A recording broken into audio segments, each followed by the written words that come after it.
से हाँ जी। कि मैंने प्रिपरेशन शुरू करी ना, तो मैं सोच लिया था कि इस जर्नी में सिर्फ 2 साल पढ़ाई नहीं था, अभी तक मेंस कभी हम्म, देखा नहीं था, तो लेक्चर से स्टार्ट किया। क्योंकि जो टीचर बोलेंगे वो करेंगे टाइप, ठीक है। हाँ तो हाँ बिल्कुल लेक्चर से स्टार्ट किया। हो रहा कुछ नहीं है, हो रहा कुछ नहीं है, हाँ बन ही नहीं रहे सवाल, फिर भी चले गए पेपर देने। वहां जाके जो हालत खराब हुई मेरी, कुछ नहीं बन रहा था, बिल्कुल डिप्रेशन में, मैं नहीं कर पाऊंगा कि मैं एग्जाम की सुबह सुबह सारे क्वेश्चन फिर से एक एक बार करके गया था। मेरा पेपर 8 या 10 बजे जो भी था, तो मैंने सारे एक एक टाइप, ब्लड रिलेशन एक कर लिया, ये एक कर लिया, अरिथमेटिक वो डीआई एक कर लिया, ताकि माइंड कहाँ जाना है, मैंने इसलिए हार्ड मार्क चूज किया। और मैंने पता क्या किया, फिर मैं मार्क्स नहीं देखता था मैम, मैं परसेंटाइल और रैंक देखता था। अगर वो टफ है, अगर मेरे को टफ लग रहा है तो सबको लगना चाहिए, और लगना सबको चाहिए। लगेगा तो मेरी परसेंटाइल और मार्क्स।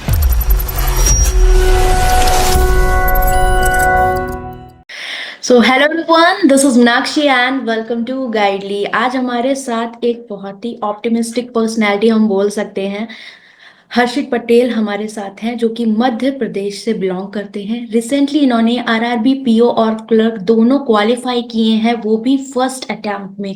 तो ये वीडियो काफी स्पेशल बनती है बिकॉज जो स्टूडेंट्स ने स्टार्टिंग से प्रिपरेशन स्टार्ट कर रहे हैं, या फिर जिनका प्री कहीं रह जा रहा है, मेंस कहीं रह जा रहा है, तो उनकी क्या कमियां रह गई, इसलिए ये वीडियो काफी हेल्पफुल रहने वाली है। So first of all congratulation Harshit, कैसा लग थैंक यू रहा सो है? मच मैम, बहुत अच्छा लग रहा है मैम, बहुत अच्छा लग रहा है। ओके। तो ये जो जर्नी आपकी रही, आपने सबसे पहले आप बताओ कि आपका जो ग्रेजुएशन का बैकग्राउंड रहा था वो क्या था? मैम मैंने ग्रेजुएशन करी थी बीटेक से, मैकेनिकल डिपार्टमेंट से। Okay okay. देन आपने प्रिपरेशन अपनी कब से स्टार्ट करी बैंकिंग के लिए? सितंबर 2023 से एकदम फ्रेश। ओके, 2023 से। तो फर्स्ट एग्जाम आपका कौन सा था? फर्स्ट एग्जाम एसबीआई क्लर्क दिया हुआ था मैंने, ओके उसी साल जो लेट आया था। ओके, जैन फैब वाला, राइट? Yes ma'am. ओके। तो उसके बाद आपकी जो जर्नी स्टार्ट होती है, तो मैं सबसे पहले बोलूंगी कि आपने जैसे फर्स्ट अटेम्प्ट में ये एग्जाम क्लियर किया है, तो हम स्टार्ट करेंगे pre to mains, right? Yes ma'am. सबसे पहले आप आरआरबी में बताइए, आपके आरआरबी पीओ में प्रीलिम्स में कितने मार्क्स थे? 65.75 मार्क्स थे ma'am. Okay, very good. Paper वैसे देखा जाए तो इतना इजी नहीं था, मार्क्स बहुत अच्छे हैं आपके। और गाइज, इनके मेंस में भी बहुत अच्छे मार्क्स हैं, उस पर भी हम आगे चलेंगे। बट मैं यहाँ सबसे पहले हर्षित से पूछना चाहूंगी कि आपने जो अपनी प्रिपरेशन स्टार्ट करी, वो किस बिहाफ पे स्टार्ट करी? क्योंकि बहुत सारे बिगनर्स भी होंगे या बहुत सारे स्टूडेंट ऐसे जिनके बेसिक्स ही नहीं क्लियर होते हैं, तो आप उनको क्या बोलना चाहोगे? और जो एसबीआई क्लर्क आपने दिया है, जो आपकी लाइफ में वहां से ट्विस्ट आया, मतलब जिस वजह से आपने आरआरबी पीओ और क्लर्क को फर्स्ट अटेम्प्ट में निकाला है, वो भी आप शेयर करें हमारे साथ। Yes ma'am. तो पहले स्टार्ट करेंगे बेसिक बेसिक से कि कैसे शुरू किया सितंबर से, ठीक है। तो सबसे जी पहले जी। मैंने एक आउटलाइन बना ली मैम कि मैं कितने मंथ में क्या क्या चीजें करूंगा। और मैंने ओके। स्टार्टिंग के 3 साढ़े 3 महीने सोचा कि मैं बिल्कुल फ्रेशली पूरा बेसिक जो सारे सब्जेक्ट का होता है वो सब कवर करूंगा। एंड उसी में बिल्कुल। मैंने इंक्लूड किया था वो बैंकिंग अवेयरनेस का कोर्स भी, जो जनरल ओके। अवेयरनेस आता है उसका बैंकिंग स्टैटिक वाला पार्ट भी उसी साढ़े 3 महीने में। और सारे ओके। सब्जेक्ट का मैंने सबसे पहले बेसिक बेसिक किया। बट एक चीज हाँ यहाँ पे ऐड करूंगा कि मैंने फर्स्ट ही स्टार्ट करने से फर्स्ट ही वीक से मैं मॉक एक एक एटलीस्ट दे देता था। वीक में एक मॉक पहले ही वीक से जो स्टार्टिंग था, भले तो मार्क कितने आए। हाँ, तो आप मॉक्स क्यों देते थे, ये एस्पिरेंट्स को बताया, क्योंकि बहुत सारे स्टूडेंट ऐसे हैं जो ना ही अपने बेसिक्स क्लियर करते हैं और ना ही मॉक देते, तो उनको क्या बोलोगे?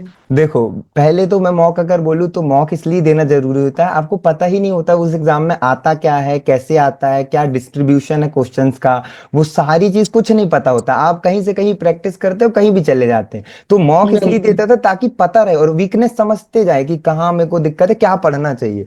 तो बेसिक के बिल्कुल। साथ ही वो चीज सुधारना होता है। तो मैं इसलिए मॉक शुरू से ही देना शुरू कर दिया था, भले मार्क्स कम आए। और बेसिक को इसलिए फोकस किया था क्योंकि मुझे पता था कि एक बार अगर बेसिक नहीं क्लियर किया और आगे चला गया तो फिर वापस से पीछे आने में हो नहीं पाएगा। वापस से बेसिक कैसे, मैं एक चीज और बोलूंगा, जब मैं पहली बार क्वांट उठाया था तो पता नहीं क्यों मैंने टाइम एंड वर्क उठाया था। और उसमें ओके। मैंने 26 दिन 25 दिन दिए थे, मैंने बार बार बार बार पढ़ा था और मेरा पूरा मोरल डाउन। मैं सोच रहा हूँ अब मेरे से होगा ही नहीं ये, मेरे से हो ही नहीं सकता ये एग्जाम। जबकि बैंकिंग में मैं आया ही इसलिए था क्योंकि इसमें क्वांट रीजनिंग और अगर स्टैटिक भी बात करें, मतलब बैंकिंग अवेयरनेस, तो वो भी लॉजिकल वाला आता है। बाकी एग्जाम में थोड़ा स्टैटिक और वो वाला आ जाता है, इसमें थोड़ा बैंकिंग पार्ट आता है। तो मेरे को इंटरेस्ट था लॉजिकल ये वाली चीजों में, तो मैं आया ही इसलिए था। और उसी चीज से मैं वापस जाने लग गया कि मेरे से तो बन ही नहीं रहा है। एक महीना एक टॉपिक लगाऊंगा, है इतने 20 टॉपिक जो भी है, मैं तो 20 महीने लगा दूंगा। ओके। तो फिर कैसे बैलेंस किया इस चीज को, बिकॉज आपने टाइम एंड वर्क उठाया, और आपने डीआई और अर्थमेटिक को कंप्लीट किया था टॉपिक वाइज या नहीं, और डीआई अर्थमेटिक कितना हेल्पफुल रहे आपके प्री और मेंस के एग्जाम में? मैम मैंने देखो डीआई शुरू से अरिथमेटिक के पैरेलली स्टार्ट करे। डीआई में पता नहीं मुझे ना इंटरेस्ट था, मतलब जो data okay. Figure pie chart वो सब में इंटरेस्ट था। तो मैंने डीआई फर्स्ट डे से शुरू कर ली थी। डीआई में तो कोई इशू नहीं आया था मेरे को, क्योंकि वो परसेंटेजेस रेशियो ज्यादातर वो वाले पार्ट थे। और बाद में जब मेंस में गए तब अरिथमेटिक घुस के आई डीआई में। तो वो तो काफी हाँ। लेट आई। स्टार्टिंग में तो रेशियो परसेंट उन्हीं सबसे हो जाता था। तो डीआई तो स्टार्ट से ही कर लिया। और अरिथमेटिक में जब इतने टाइम लगा तो शुरू में तो बहुत बुरा लगा, बट फैमिली मेंबर जो मेरी सिस्टर है उसने बोला कि कोई बात नहीं, एक अटेम्प्ट नहीं होगा तो दूसरे अटेम्प्ट में होगा। अच्छा यहाँ एक एक और चीज शेयर करूंगा मैं माइंडसेट पे, हाँ जी। कि मैंने प्रिपरेशन शुरू करी ना तो मैं सोच लिया था कि इस जर्नी में सिर्फ 2 साल दूंगा मैं, बस। ओके। सिर्फ 2 साल करूंगा और उसके बाद मैं फुल टाइम स्टडी नहीं करूंगा। मैं कुछ काम करते करते साथ में मॉक टेस्ट देते रहूंगा, पर ओके। फुल टाइम नहीं करूंगा। ये माइंडसेट बहुत इंपॉर्टेंट है, क्योंकि एक डेडलाइन अगर आपने एक बना ली ना कि हाँ मुझे अब तक करनी है, तो इससे आप पुश होते हो कि हाँ मुझे मेहनत करनी है। क्योंकि हम सोचते हैं आज पढ़िए, अच्छा चलो कल ढील डाल देता हाँ है स्टूडेंट की, और फिर लगता है रिजल्ट आ गया तो 10 दिन उसी के रोने गाने में चला जाता है। कि जैसे कि आपने बताया, हाँ एसबीआई क्लर्क आपने दिया था। तो अब यहीं से हम स्टार्ट करेंगे कि बहुत सारे स्टूडेंट ऐसे हैं हमारे जो प्री क्लियर कर लेते हैं और मेंस में रह जाते हैं। तो वो ट्विस्ट आप बताएं कि वो क्या चीज है और ये गलती क्यों कर रहे हैं और कैसे इन्हें तैयारी करनी चाहिए। Yes ma'am. जैसे मैंने बोला कि पहला मेरा जो पेपर था वो एसबीआई क्लर्क का था। उस टाइम कट ऑफ ओके। कम गई, मेरी प्रिपरेशन बिल्कुल बेसिक निकला था मैं। तो मैंने दिया और मार्क्स आ भी गए, ठीक है। उसके मतलब प्री निकल गया, बिल्कुल जस्ट जस्ट निकल गया। उसके बाद जब मेंस आया तो वो जो बीच में 10 दिन मिले थे, आई थिंक रिजल्ट बहुत लेट आया था और मुझे उम्मीद भी नहीं थी। तो 10 दिन बचे थे उसमें आया। तो मैंने 10 दिन बिल्कुल पूरा मेंस शुरू कर दिया। अब उस टाइम कुछ पढ़ाई नहीं था, अभी तक मेंस कभी देखा नहीं था, तो लेक्चर से स्टार्ट किया। क्योंकि जो टीचर बोलेंगे वो करेंगे टाइप, ठीक है। हाँ तो हाँ बिल्कुल लेक्चर से स्टार्ट किया। हो रहा कुछ नहीं है, हो रहा कुछ नहीं है, हाँ बन ही नहीं रहे सवाल, फिर भी चले गए पेपर देने। वहां जाके जो हालत खराब हुई मेरी, कुछ नहीं बन रहा था, बिल्कुल डिप्रेशन में, मैं नहीं कर पाऊंगा बैंकिंग, ये तो मेरे लिए है ही नहीं। इंग्लिश भी ऐसी आ गई, मेरे से तो बन ही नहीं रही, इस टाइप का पूरा माइंडसेट चला गया। पर जैसे निकला पेपर देके, ठीक है, हमें मेरे को ट्रेवल करना होता है 120 किलोमीटर बाइक के थ्रू, तो मैं आ रहा था। ओके। और रास्ते भर में मैं ये सोच रहा था कि यार मैं क्या कर दिया, मैं कैसे इस चीज को इम्प्रूव करूं या मैं कहाँ जाऊं। क्योंकि मैं बैंकिंग चूज ही इसलिए किया कि मुझे लॉजिकल चीजें पसंद थी, क्वांट ये सब पसंद था, तो मैंने इसलिए चूज किया था। तो उसके बाद फिर उस दिन मैंने शांत रहा, ज्यादा कोई डिसीजन नहीं लिया। मतलब जल्दी जल्दी में डिसीजन लो तो बेकार ही निकलता है, तो मैं कहा नहीं लेते, है ना। बिल्कुल शांत रहा, पूरा मूड ऑफ था। फिर क्रेडिट दूंगा फैमिली मेंबर्स को भी, ब्रदर सिस्टर मदर को, कि उन लोगों ने सपोर्ट किया, फादर ने। मोटिवेट किया। हाँ कि बोला कोई बात नहीं ठीक है करके। और मैं शुरू से इस टाइप का था ना कि मैं ये बोल रहा था नहीं मैं पहले ही अटेम्प्ट में निकालूंगा, पहले ही अटेम्प्ट में। तो मैं प्रेशर इतना ज्यादा ले लिया, फिर उन्होंने मेरे को बोला ओके कि नहीं ओके। कोई बात नहीं, सेकंड अटेम्प्ट भी जाएगा तो बट चलेगा। वो प्रेशर आपके लिए काम आया। मतलब हाँ मुझे आगे लगता है, हाँ। कहते हैं ना कुछ पॉजिटिविटी भी होती है इस चीज में। इतना भी प्रेशर नहीं लेना है कि एकदम डिप्रेशन में चले जाओ, बट हाँ हाँ उसको अपनी प्रिपरेशन में एनर्जी को लगाना चाहिए, उस एनर्जी को। Yes ma'am. राइट। ओके। और वही हाँ, जैसे तो। बात करें जो सबसे ज्यादा प्रिपरेशन के लिए इम्पोर्टेंट पार्ट होता है हर्षित, वो मुझे बताएं कि आपने जो इस प्रिपरेशन में कॉन्टिन्यूअसली जो एक स्टूडेंट को करना चाहिए। जैसे आरआरबी पीओ का एग्जाम है for example, we all know कि 45 मिनट्स होते हैं और आपकी सेक्शनल टाइमिंग भी इंट्रोड्यूस हो चुकी है, राइट? तो यस मैम। आपने किस चीज को कंसिस्टेंसी के साथ किया जिसने आपको हेल्प किया? ठीक है मैम। तो मैंने ना क्या किया था कि जब मैं मॉक दे रहा था आरआरबी पीओ के, तो मार्क्स नहीं आ रहे थे। तो फिर मैंने ओके। ये चीज समझा कि हर दिन सारे टॉपिक ना करने की वजह से ना कुछ टॉपिक बनते हुए भी स्पीड कम हो जाती है। तो फिर हाँ। मैंने ये एक नई नई चीज सोची जो कि बिल्कुल चेंज कर दी सब कुछ। वो ये थी कि मैंने सारे टॉपिक डेली करना शुरू कर दिया। मतलब अगर ओके। मैं क्वांट कर रहा हूँ तो डेली सारे 20 25 30 क्वेश्चन अरिथमेटिक के कर रहा हूँ। डेली 5 6 डीआई कर रहा हूँ। डेली स्पीड मैथ्स के सारे मिसिंग नंबर रॉन्ग नंबर के 20 20 सवाल कर रहा हूँ। और मॉक टेस्ट अलग, ये मॉक टेस्ट ही ओके। अलग करता था और अलग मॉक वाली। टेस्ट अलग। मतलब ये अलग प्रैक्टिस थी ताकि ये आपका जो माइंड है वो साथ साथ चले एग्जाम में हाँ टाइमर और के सारे साथ, ना? और यही हुआ एग्जाम में। जब मैं पेपर देखा मेरे को कोई फीलिंग नहीं कि मैं एग्जाम दे रहा हूँ। डेली वही क्वेश्चन, यहाँ तक कि मैं एग्जाम की सुबह सुबह सारे क्वेश्चन फिर से एक एक बार करके गया था। मेरा पेपर 8 या 10 बजे जो भी था, तो मैंने सारे एक एक टाइप, ब्लड रिलेशन एक कर लिया, ये एक कर लिया, अरिथमेटिक वो डीआई एक कर लिया, ताकि माइंड वही जोन में वही जैसे वो मैं सुबह उठ के प्रैक्टिस जैसे करने ना जाता। सोते उठते बैठते वही चीजें दिमाग में चल रही हो, राइट? हाँ ये इसे बोलते कंसंट्रेशन की, डेडिकेशन की। इनका जो डेडिकेशन था वो एक ही तरफ था। तो जो स्टूडेंट एग्जाम्स नहीं क्लियर कर पा रहे हैं तो बिल्कुल भी डिमोटिवेटेड होने की जरूरत नहीं है आपको। बस ध्यान रखो कि अगर आप प्री आपका नहीं क्लियर हो रहा, जैसे कि इन्होंने बताया, जो मैंने ऑब्जर्व किया कि प्री अगर आपका क्लियर नहीं हो रहा तो आप मॉक के साथ उन सारे टॉपिक्स को डेली बेसिस पे नंबर ऑफ क्वेश्चंस बल्क में लगाओ। देखो मैं पहले भी बोलती थी,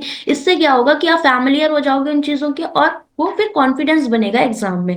और आपने तैयारी करी कहाँ से हर्षित? जो हाँ। प्रैक्टिस आपने की थी वो कैसे करी? या मैम देख, क्वेश्चंस की प्रैक्टिस कहाँ से करते थे आप? स्टार्टिंग में तो मैम कुछ एक जगह पे था नहीं, है ना, मतलब मैं हम्म। आया तो फिर बुक वगैरह के पीछे पढ़ा, कुछ समझ ओके। नहीं आया, फिर वीडियो हम्म। लेक्चर यूट्यूब पे गया, है ना। फिर जब हम्म। थोड़ा टाइम बाद मेरे को गाइडली का पता चला, एक्चुअली मतलब मॉक बहुत टफ होते थे ना, तो हाइप क्रिएट हुई थी उस टाइम पे, सच ओके, बता रहा हूँ। गाइडली के मार्क्स के बारे में अपना भी फीडबैक थोड़ा सा देना, ताकि जो हाँ। स्टूडेंट है ना वो बाद में ना बोले बस। यस मैम, क्या हुआ कि गाइडली के मॉक टफ थे ना करके बहुत हाइप क्रिएट हो गया, है ना। हम्म। कोई भी सब टीचर या कोई ना कोई ऐसा बोल रहे थे कि वो हम्म। इररिलेवेंट है करके, है ना, चल रहा था ये वाला। हम्म। तो हम्म। मैं अपने आप को टेस्ट करने के लिए एक हार्श कंडीशन हम्म। में, उस वजह से मैं गाइडली में मॉक टेस्ट पे आया, फिर गाइडली बंडल पीडीएफ पे आया। और मॉक ओके। में बिल्कुल मार्क्स नहीं आते थे, बहुत टफ होता था। और मैं इन मॉक्स पे भी परफॉर्म करता था, मेरी कंसिस्टेंटली रैंक आने लग गई थी मैम। लाइव मॉक में भी 17 रैंक 1 लाख में बिल्कुल रैंक आने लग गई थी। क्या तो बात मैं है। वो टफ चीज को पकड़ लिया कि नहीं मैं करूंगा। और बूस्टर मॉक एक चीज हुई थी कि आप लोगों ने ना बूस्टर मॉक थोड़ा इजी पोस्ट। साइड पे रखा था, थोड़ा इजी हाँ, तो वो दोनों इसीलिए लेवल। क्योंकि स्टूडेंट्स थोड़ा, जो बिगनर्स वाले होते हैं ना उनको दिक्कत होती है, तो इसलिए हमने दो सेगमेंट्स बनाए थे। हाँ, और वो बूस्टर मॉक से मैंने क्या यूज किया कि मैं टफ हम्म। वाले तो कर ही रहा था और बूस्टर से इजी, तो दोनों लेवल के लिए मैं प्रिपेयर कि अगर इजी आए तो उस तेज कैसे करना है, टफ आए तो और कैसे करना है। वही चीज है। और आप क्या बोलना चाहोगे कि स्टूडेंट्स को इजी लेवल के मार्क्स तो देखो हमें ना वो अट्रैक्ट करते हैं कि हाँ लगा तो माइंडसेट अच्छा हो जाता है कि हाँ मेरा सिलेक्शन होगा। और जहां मैंने कोई मार्क देखा तो हम अपने को नहीं देखेंगे कि हमें उसमें इंप्रूवमेंट करना चाहिए। जो स्टूडेंट्स का माइंडसेट है वो मतलब वो ये कहेंगे इसने हमें डिमोटिवेट कर दिया। तो आप क्या यस बोलना मैम। चाहोगे, आपने जो हार्ड मार्क्स थे उनके लिए आपने कैसे डील किया और क्यों आपके लिए वो इम्पोर्टेंट रहे? देखो मैम, मैंने एक चीज तो बोलूंगा कि जो लोग भी इजी मॉक के साइड पे जा रहे हैं, वो हम्म। पता है फीलिंग अच्छी देगा बट रिजल्ट अच्छा नहीं देता। बहुत हाइप रहता हम्म। है बैंकिंग में भी अभी मैम, कि सब लोग बहुत इररिलेवेंट या बहुत कंपटीशन। चल रहा है। तो हम्म। आपको देखना है कि आपको कहाँ जाना है। मैंने इसलिए हार्ड मॉक चूज किया, और मैंने पता है क्या किया, फिर मैं मार्क्स नहीं देखता था मैम, मैं हम्म। परसेंटाइल और रैंक देखता था। अगर वो टफ है, ओके। अगर मेरे को टफ लग रहा है तो सबको लगना चाहिए, और लगना सबको चाहिए। लगेगा तो मेरी परसेंटाइल और मार्क्स अपने आप आएगा। 45 अपने मार्क्स आप। में भी रैंक आ रही है, मतलब 10 के ओके। अंदर आ रही है, 5 6 जो भी है, आ रही क्यों आ रही, क्योंकि सबके लिए टफ है। तो मैं ना जब भी मॉक देता था, अगर मेरे को लगा ये क्वेश्चन टफ है, मैं मान लेता था कि ये सबके लिए टफ है, तो मेरे को ओके। अब इस पूरे पेपर में ज्यादा अटेम्प्ट पे नहीं जाने हैं, एक्यूरेसी हम्म। रख के जो डुएबल है सबसे पहले वो पूरा करना है। अब क्या, मेरे को रियल एग्जाम में भी मॉक कुछ कोई फीलिंग नहीं, जैसा मॉक ओके। वैसा एग्जाम, कुछ अलग नहीं, कुछ नहीं, चाहे मेंस हो चाहे प्री हो, कुछ कुछ नहीं। अच्छा हाँ, चलो मेंस पे आते हैं। मेंस में मुझे एक बात बताओ कि जैसा मेंस की जो हमारी प्रिपरेशन है, वैसे तो सेक्शनल टाइमिंग हो गई थी तो अब टाइम डिवीजन की तो हम बात नहीं करेंगे इस बार। लेकिन ये बताओ कि कैसे प्रिपरेशन अपनी मेंस की स्टार्ट करी और कहाँ से पढ़ा, क्योंकि ये बहुत इंपॉर्टेंट है।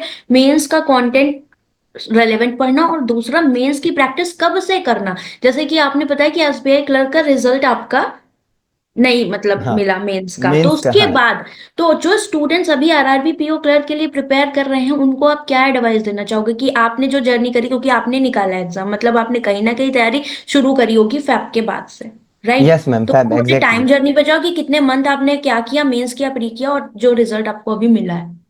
देखो मैम, मैंने फरवरी के मिड तक प्री पूरा खत्म कर लिया था, फिर आईएसबीआई क्लर्क का ओके। मेंस, जिसमें बिल्कुल मैं फ्री पीडीएफ्स या इधर उधर जो भी मिलता था सबसे करता था। और यूट्यूब पे जो लेक्चर्स होते थे वो सारे इधर उधर, जो क्वेश्चन मिल गया, प्रीवियस ईयर मिल गया, जो भी मिल गया सब कर लिया। फिर थोड़े टाइम में रियलाइज हुआ कि इस कर में ना टाइम भी बहुत लगता है, और कई बार क्या होता है ना मैम, इजी क्वेश्चन करा रहे होते हैं कोई, तो ना हम्म। वो गलत प्रैक्टिस हो जाती है, टाइम वेस्ट हो जाता है। तो फिर हम्म। यहाँ पे मैंने, मेरा ग्रुप था एक्चुअली यूट्यूब का ही, जब मैं चला रहा था इस टाइम पे यूट्यूब चैनल भी था, हम्म। तो मैं ग्रुप पे ही मैसेज किया था कि मैं क्या लूं, तो गाइडली बंडल पीडीएफ ही सजेस्ट किया था लोगों ने। ओके। ओके, तो मैं मेंस के उनसे पूछ के, हाँ मीन्स के लिए, मैं फिर वो बंडल पीडीएफ के सेक्शनल जितने भी पीडीएफ थे वो करता था। डेली वाला आ गया था उसके बाद, तो डेली वाला भी करने लग गया था, और टॉपिक जो वीक लगते थे वो टॉपिक कर लेता था। डीआई डेली करता था, डीआई कोई भी ओके। टॉपिक उठा के, तो डीआई तो डेली रखता था मैं, मतलब ओके, उसको तो वो किसी। कुछ एग्जाम में उससे फायदा हुआ कि मतलब लगा कि हाँ एग्जाम में थोड़ा कम मिला या ज्यादा मिला?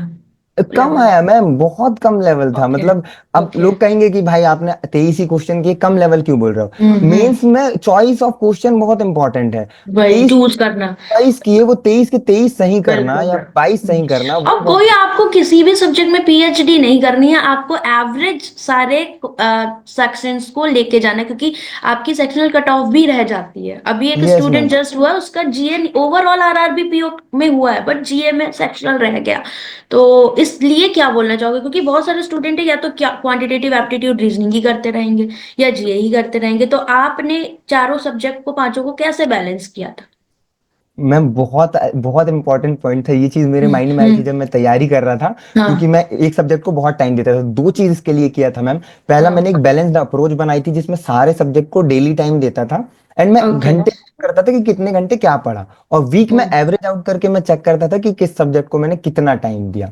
और उससे मैं ये जज करता था कि अगर कोई वीक है तो वहां टाइम बढ़ाना होगा, अगर कोई ओके। स्ट्रांग है तो मिड टाइम रखो। ऐसा नहीं स्ट्रांग को कम कर दो क्योंकि फिर वो वीक हो जाएगा।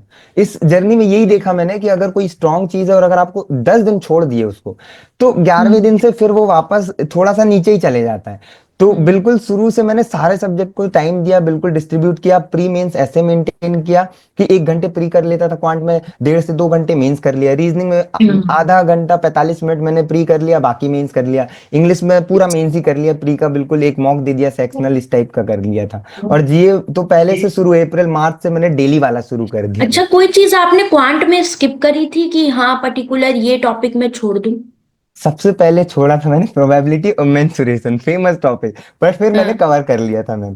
फिर ओके। मैंने एग्जाम के पहले, आरआरबी प्री के पहले मैं समझ गया था कि अगर ऐसा ओके। हो गया कि मेरे जो डुएबल क्वेश्चन है वो उन्हीं टॉपिक से आए जो मेरे वीक टॉपिक है, तो मैं हाँ। डुएबल मैं कर नहीं पाऊंगा, और बाकी तो मॉडरेट लेवल हो गए तो वहां टाइम ज्यादा ओके। लगा दूंगा। तो फिर मैंने कर लिया था, मैं कर नहीं लिया छोड़ा था। फिर मैम। मतलब ये होती है एक टॉपर की स्ट्रेटेजी की भाई चुपचाप ये भी निकाल लेते हैं, ताकि कहीं भी रहे, कहीं से कुछ छूटना नहीं चाहिए। ठीक है, तो ये Shoot, मैम। माइंडसेट बहुत इंपॉर्टेंट है गाइस। जितना आप सोचोगे ना, यार ये छोड़ देते हैं, यार आज नहीं करते, कल नहीं, जहां आपने नेगेटिव पॉइंट्स अपना लिए ना, जब ये सोचोगे हाँ ये भी करना है वो भी, तो आप कंपटीशन में हो, है ना?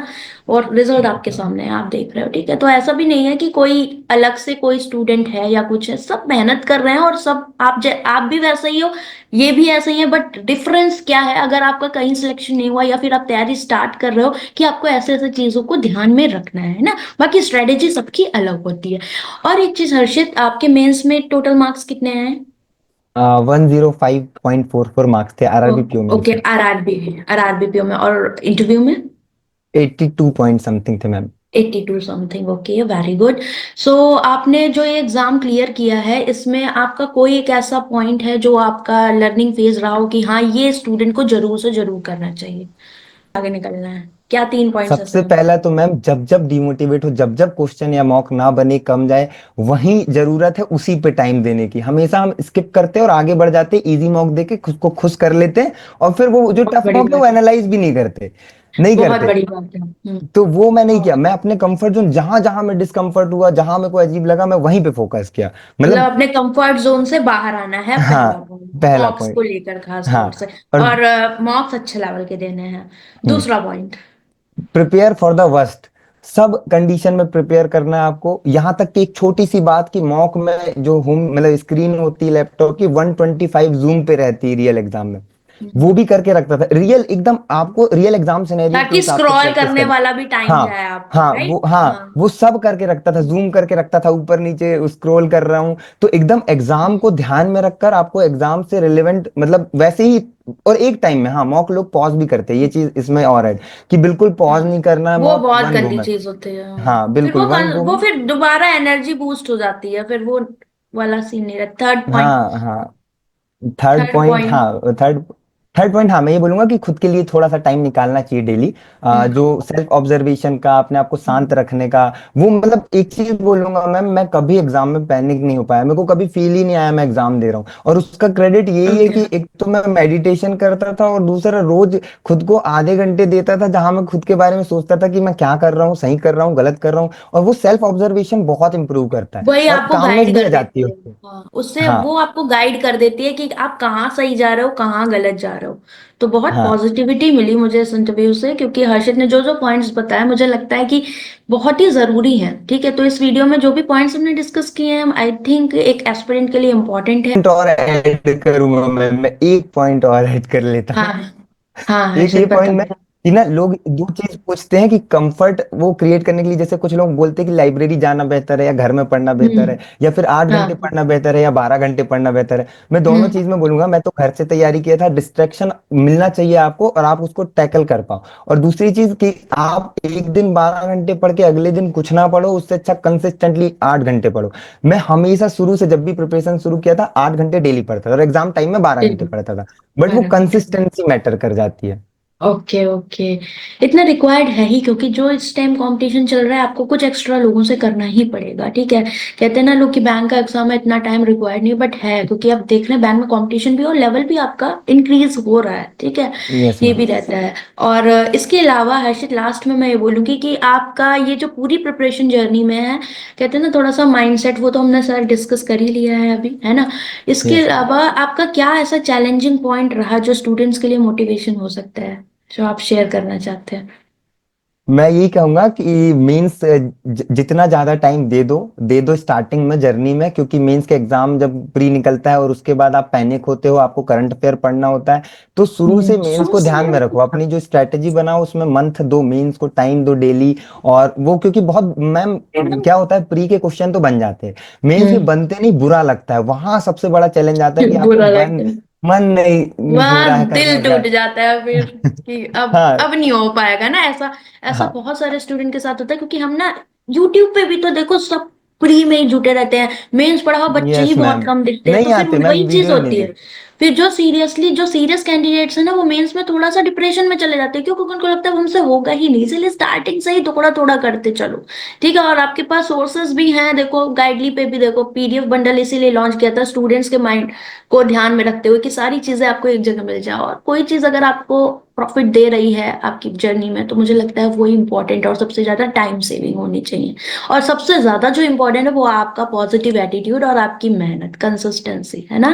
तो बहुत यस अच्छा मैम। लगा हर्षित आपके साथ यहाँ जुड़ के, आपने बहुत इंपॉर्टेंट पॉइंट्स बताए जो मुझे लगता है हाल ही में स्टूडेंट्स के लिए बहुत इंपॉर्टेंट है। So thank you so much.